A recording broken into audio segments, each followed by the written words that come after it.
We are continuing with one of my favorite things, trig identities. Today we'll be using double angle formulas. Welcome back. I am Tammy and I do math for coffee. And over here on the side, you see a little bulletin board where I put up all of the formulas that I will be using today. I'll highlight them and point them out as I use them. We're given cotangent squared x over 1 plus cosine 2x, and we need to turn that into 1 over 1 minus cosine 2x. In the first denominator, that cosine 2x is catching my attention because I know I need to do something with that. I go over to the bulletin board and I see that cosine 2x has two different formulas that I could use. When I look over on the right side, there are no signs. That means whatever I do, I don't want to introduce the signs if I can avoid it. So I look at using the first one. I'm going to make a replacement here. 1 plus cosine 2x is going to turn into 1 plus 2 cosine squared x minus 1. The positive 1 and the negative 1 are going to cancel out. Now we have cotangent squared x over 2 cosine squared x. Well, cotangent, I don't have that on the bulletin board, but I do have tangent, and cotangent is tangent flipped over. So cotangent squared x must be cosine squared x over sine squared x.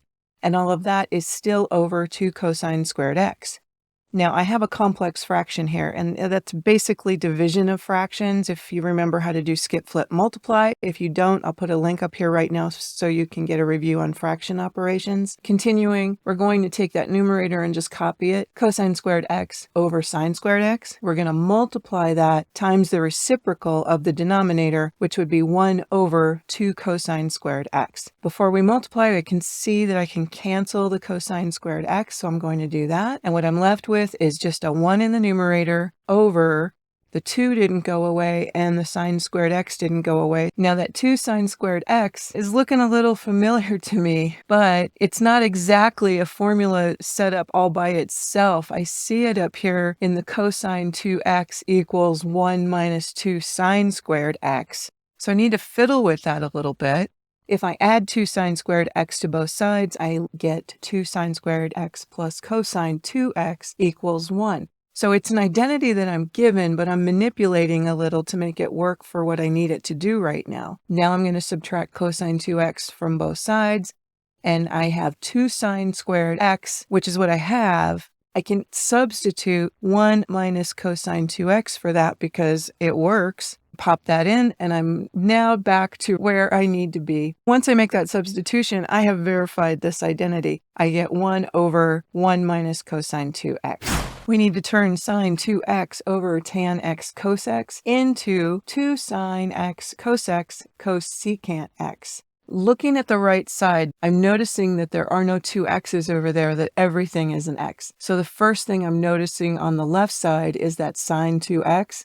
I have an identity to get rid of the 2x and change it into 2 sine x cos x. And all of that is over tan x cos x. Well, the cos x on the top and the bottom will cancel out, and we're left with 2 sine x over tangent x. There's no tangent over on the right side, so I need to replace that. The 2 sine x in the numerator just stays, and all of that's going to be over sine x over cos x because that's tangent. That's a complex fraction. We're going to write the numerator as a fraction, 2 sine x over 1. We're going to multiply times the reciprocal of the denominator, because when you're dividing something, you're multiplying by the reciprocal. Cosine x over sine x. It's really tempting here to cancel those sine x's. Most think that's the next move, but you got to think ahead here for just a second. Your right side has a cosecant in it, and the definition of cosecant is 1 over sine x. You don't want to cancel that sine x that's in the denominator. Watch what happens when I rewrite this now. 2 sine x cos x multiplied times 1 over sine x. I just simplified that. I didn't cancel anything. It's tempting to cancel, but if you do, you're going to end up getting stuck. You need that 1 over sine x because the next line is your verification answer, 2 sine x cos x cosecant x.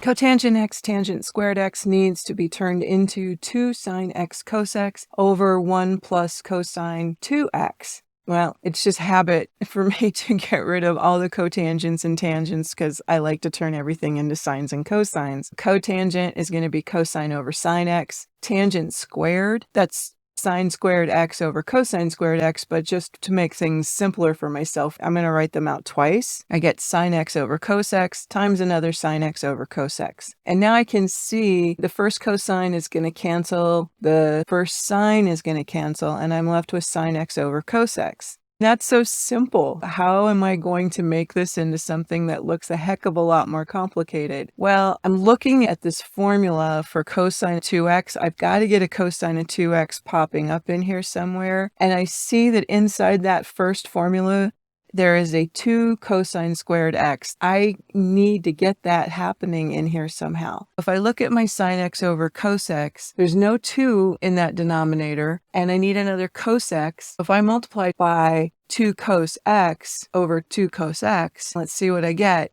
2 sine x cos x over 2 cosine squared x. Okay, we're getting closer. At least I've got one part of that formula over there. Can I replace that with anything? Let's do a little scratch work here. I'm going to take that same identity and I'm going to solve it for 2 cosine squared x by adding 1 to both sides. So 2 cosine squared x, which I have, can be replaced with cosine 2x plus 1. Let's do that, and we are done. We're ending up with 2 sine x cos x over cosine 2x plus 1.